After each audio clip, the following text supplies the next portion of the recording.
the basil of the house, the caring, sensible, loving wife, the first woman to embrace Islam, the mother of the believers, Khadijah bint Khuwaylid.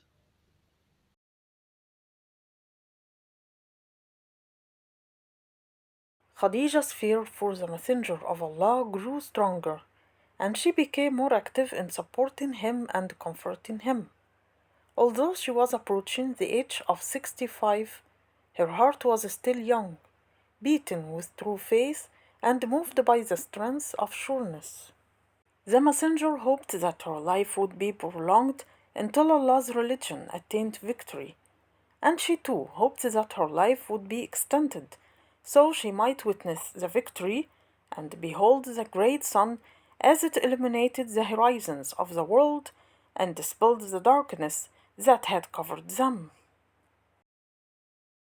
And the more the harm of the polytheists against the messenger increased, the more her compassion for him grew and the more attached she became to him. Likewise, as the years advanced, the Prophet's attachment to her and his love for her deepened. Yet he did not think that she would soon depart to the nearness of her Lord, leaving behind the battlefield, while the enemy's arrows were still drawn upon their bows. Nor did he expect that her mission would end so soon after the passing of Abu Talib, leaving him with no supporter other than her. One night, as they were sitting together, praying to Allah and reciting the Quran, Khadijah felt a trembling in her body and sensed a weakness overtaking her. She looked at the Messenger of Allah with a gentle smile and said tenderly, Allah will grant you victory, O Messenger of Allah. They will never extinguish the light of Allah, nor will Allah abandon His light. Rather, He will complete it, even if the disbelievers detest it. The messenger noticed the weakness that had appeared upon her, so he reached out his hand and held her palm, sensing the heat that had spread through her body. With concern he asked, Are you ill, Khadijah? She replied, struggling against the sickness, It is only a slight fever. It will soon pass. Then the Messenger of Allah extended his hand, helped her to rise, and supported her until she reached her bed. She lay down, and he sat beside her, gently placing his hand on her chest, cooling her forehead with cold water, and praying to Allah for her recovery. She looked at him with gratitude for his care, and urged him to take some rest, while he, with tenderness, said, And how could I ever repay you, Khadijah? I was poor, and by Allah's grace, through you, I became enriched. I was threatened, and in your home I found victory and protection. You were a mother, a sister, and a wife. And when pain overwhelmed her, his eyes filled with tears, and he looked at her, saying in sadness, It is beyond my will, Khadijah, what has befallen you. Yet Allah's compassion is great, and His mercy is vast. When she saw his grief, she said in a gentle voice, Allah will grant you victory, O Messenger of Allah.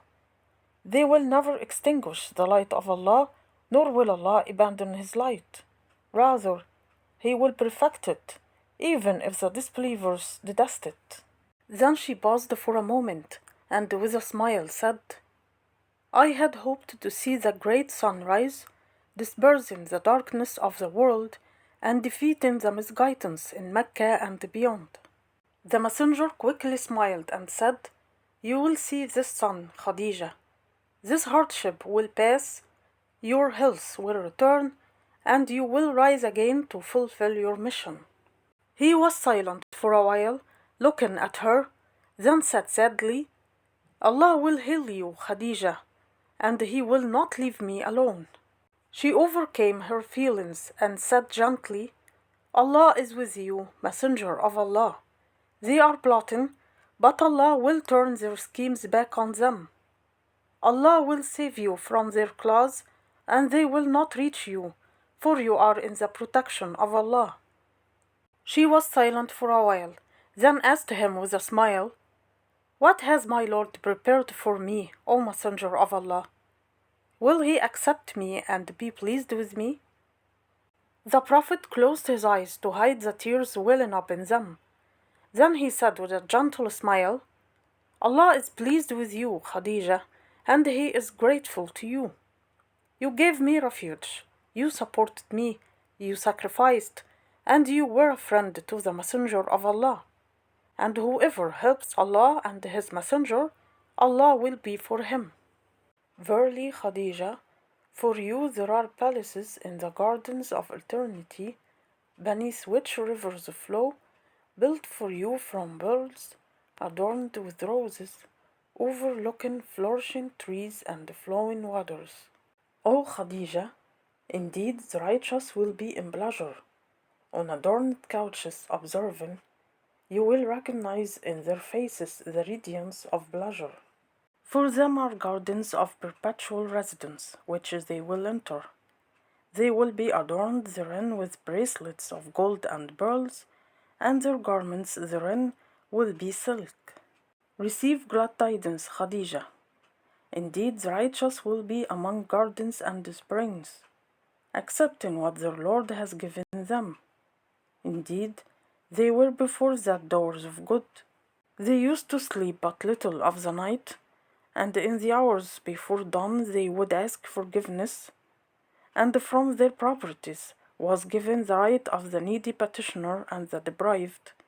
Your trade, O Khadijah, is blessed, your deeds are accepted, and your gain is multiplied.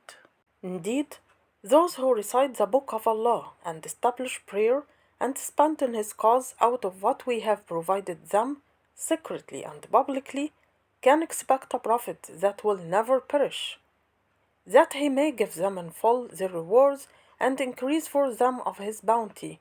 Indeed, He is forgiving and appreciative. Then he placed cool water on her head, saying with tenderness and compassion, "This fever will go away, and your health will return. You will rise to complete your mission, and Allah will not let our enemies rejoice over our misfortune or dominate His religion." Then she opened her wide eyes and asked with concern, "And how is Quraysh today?" One of her daughters, standing by her bed, replied with sadness, "They are waiting, O mother." Then the daughter burst into tears, and the messenger's eyes filled with tears as he comforted her about her mother and called for Khadijah to speak to him.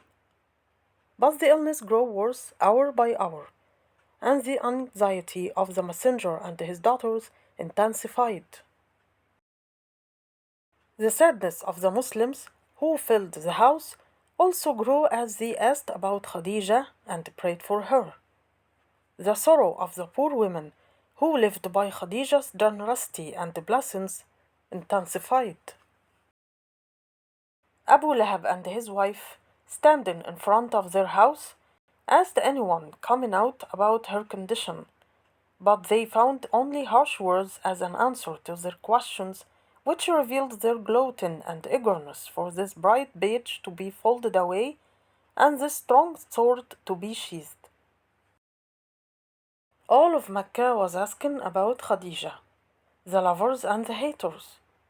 Every gathering was talking about her as they pleased, some being fair and mentioning her virtues, while others were malicious, twisting those very virtues and bending them as their envy and desire dictated.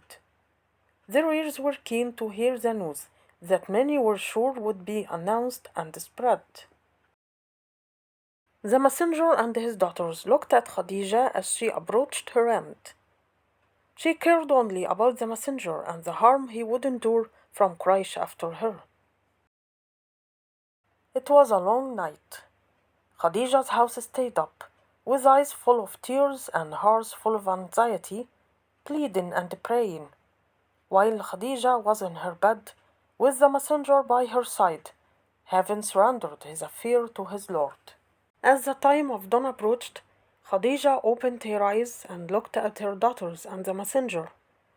Then, with a peaceful smile, she closed her eyelids. This body, which had worked tirelessly for the sake of Allah and His religion, became still.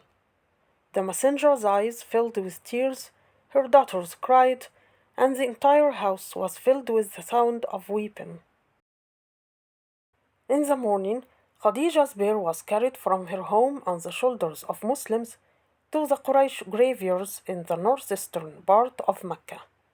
They reached Al-Hajun, a mountain in Mecca, and arrived at the burial grounds where the Quraysh had been laid to rest for generations.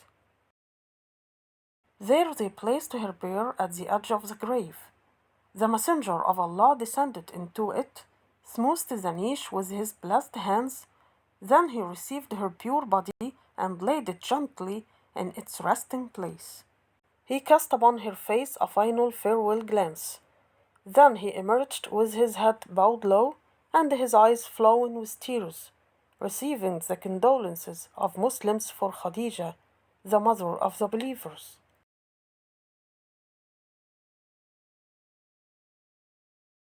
Afterwards, he returned to his home, awaiting what the idolaters would do now that he had lost this steadfast pillar of support.